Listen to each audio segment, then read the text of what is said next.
सभी पोस्टल सेवाओं पर रोक लगा दी गई है। 5 सरकार ने रोक लगाई है, जो जानकारी हमें मिल रही है। तो देखिए, इससे पहले हमने वोटर स्ट्राइक की, उसके बाद आर्थिक मोर्चे पर विफल किया है पाकिस्तान को, पोर्ट बंद कर दिया है और पोस्टल सेवा भी बंद कर दी गई है। तो लगातार एक्शन मोड में सरकार दिखाई दे रही है। एक और कार्रवाई ये की गई है, पोस्टल सेवा बंद की। और एक और बड़ी खबर आपको बताएं, पाकिस्तान से तनाव के बीच अलर्ट पर सेना दिखाई दे रही है।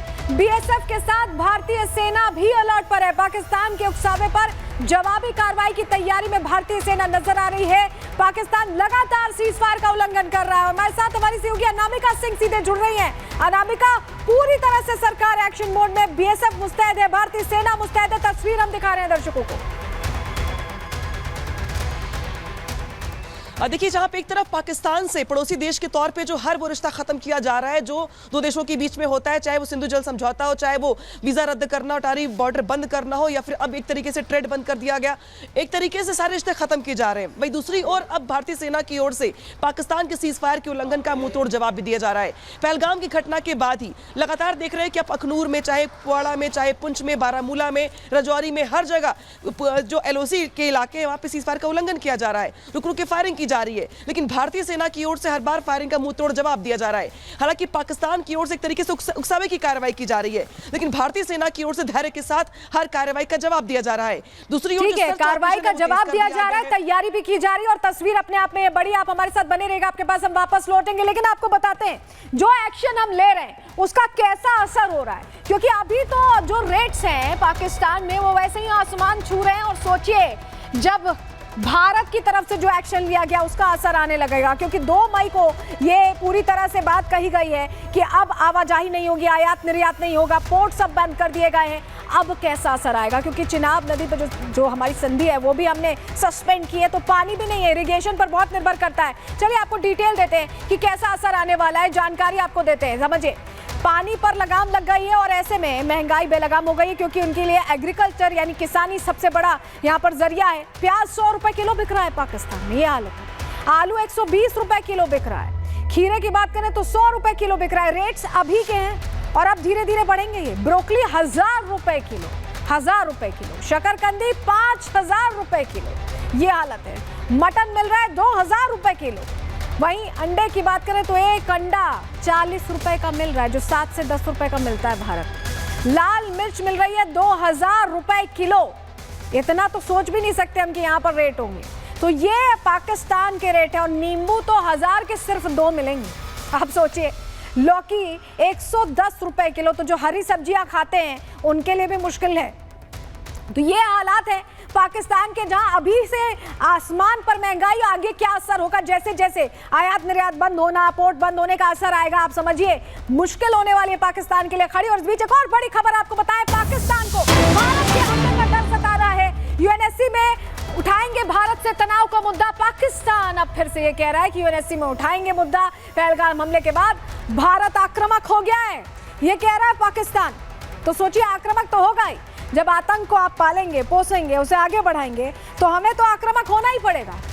और हमारे साथ हमारे सहयोगी सुमित जुड़े हुए हैं। सुमित, अब यूएनएससी जाने की बात कर रहे हैं, कह रहे हैं कि भारत आक्रामक होगा। आप आतंकिस्तान बने रहिए, आतंक को पालते रहिए और फिर कहिए कि भारत आक्रामक भी ना हो, ये कैसे हो सकता है?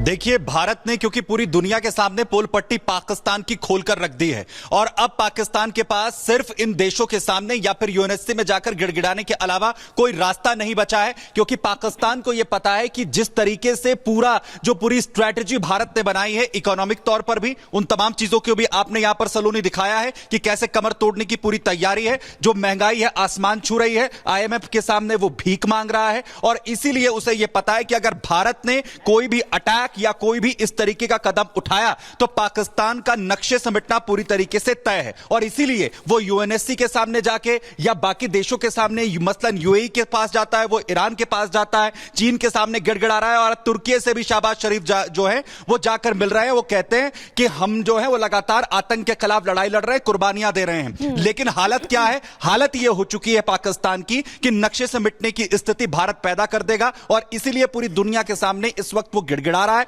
और वो बार बार ये कह रहा है बड़ी बात कि आप किसी भी कह रहे हैं कि नक्शे से मिटने की हालत हो गई और इसीलिए अब गिड़गिड़ा रहा है, कहीं ना कहीं रो रहा है कि भाई हमारी आर्थिक स्थिति खराब है, हमारी हालत खराब है, हमारी मदद करो। आप हमारे साथ बने रहेगा, आपके पास हम वापस लौटेंगे, लेकिन आपको बताते हैं कि अब पाकिस्तान के सामने टेंशन ये है। देखिए, यूएनएससी जाने की बात कर रहा है कि भारत आक्रामक हो रहा है, लेकिन इनकी सेना हमारे मुकाबले बहुत कम, इतनी कम है कि इन्हें अब ये क्या एक्शन प्लान ले रहे हैं, आप सुनेंगे तो हैरान रह जाएंगे। चलिए जानकारी आपको देते हैं, क्योंकि अब सेना कम है तो उन्होंने नया प्लान बना लिया, आतंकी भर्तियां कर रहे हैं। जंग होने के आसार में अब क्या लड़ाई आतंकी लड़ाई है, अब मुनीर साहब तो यही कर रहे हैं। ग्रामीणों को ट्रेनिंग दी जा रही है, पाकिस्तानी सेना जो गांव वालों को खासतौर से हथियारों की ट्रेनिंग दे रही है, उससे सिखा रही है।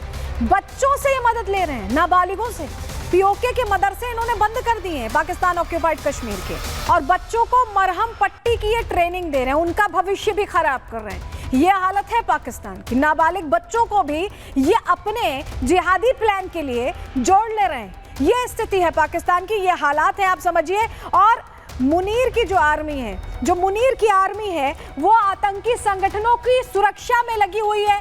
तो आतंकी संगठन भी अब ट्रेनिंग दे रहे हैं, रिक्रूटमेंट कर रहे हैं। लेकिन पहले ये तस्वीर देखिए, सर्च ऑपरेशन की तस्वीर आपको ड्रोन के जरिए कैसे पूरी जगहों पर सर्च ऑपरेशन चलाया जा रहा है, क्योंकि ये जो आतंकी है, कहा जा रहा है कि यहाँ छुपे हो सकते हैं। तो ऐसे में तैयारी इस लिहाज से बड़ी है सर्च ऑपरेशन चलाकर कि कैसे इन्हें ट्रैक डाउन किया जाए। ये देखिए तस्वीर आप देख रहे हैं, सबसे पहले ये तस्वीर हम आपको दिखा रहे हैं, और ये तस्वीर अपने आप में बड़ी,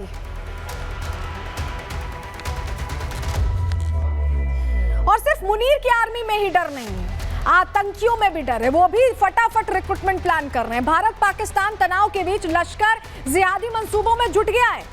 तनातनी के बीच लश्कर का रिक्रूटमेंट प्लान सामने आया है।